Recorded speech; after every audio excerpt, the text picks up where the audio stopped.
And my colleague Shubhendu Ghosh is joining us live now from New York for more on this. Shubhendu, we've already got that report from you kind of telling us as to what all happened through the course of the 3 days. But if you look at what happened during the course of the Quad Summit, it just tells you how things have been evolving with this partnership between these four nations. It's going into areas that perhaps were never thought that would be explored.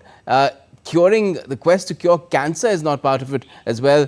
When the pandemic happened, it was a pandemic. And apart from that, ensuring that the Indo-Pacific remains a region that has rule of law, there's navigation, freedom of navigation for everyone, and everyone prospers together.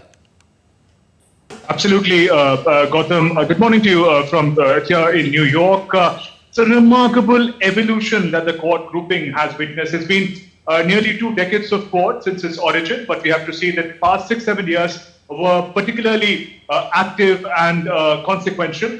And this edition of the Quad Summit, when Prime Minister Narendra Modi sat alongside leaders of United States, Japan and Australia, we see an expansion in its objectives in a manner that we have not seen earlier. Of course, there were working groups, but now we see more action-oriented, targeted interventions by the group. It has also interestingly expanded many folds beyond its immediate strategic and security priority in the Indo-Pacific. As you mentioned, the health intervention is very, very significant. The Cancer Moonshot Initiative is going to pool in the best resources, talent, technology that is there in these 4 Quad countries. And it is almost reminiscent of the pandemic emergency when these countries had come together with their respective expertise.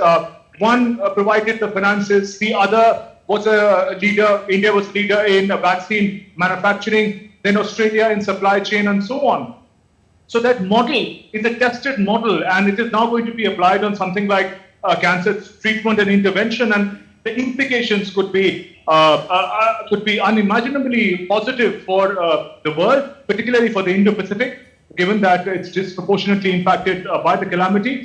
Yet the security aspect continues to remain an important part of the Quad grouping. We see more closer engagement in the waters of the Indo-Pacific. There are different initiatives introduced also to monitor the waters of the Indo-Pacific. It is aimed at cooperation. It is aimed at keeping the region free and secure.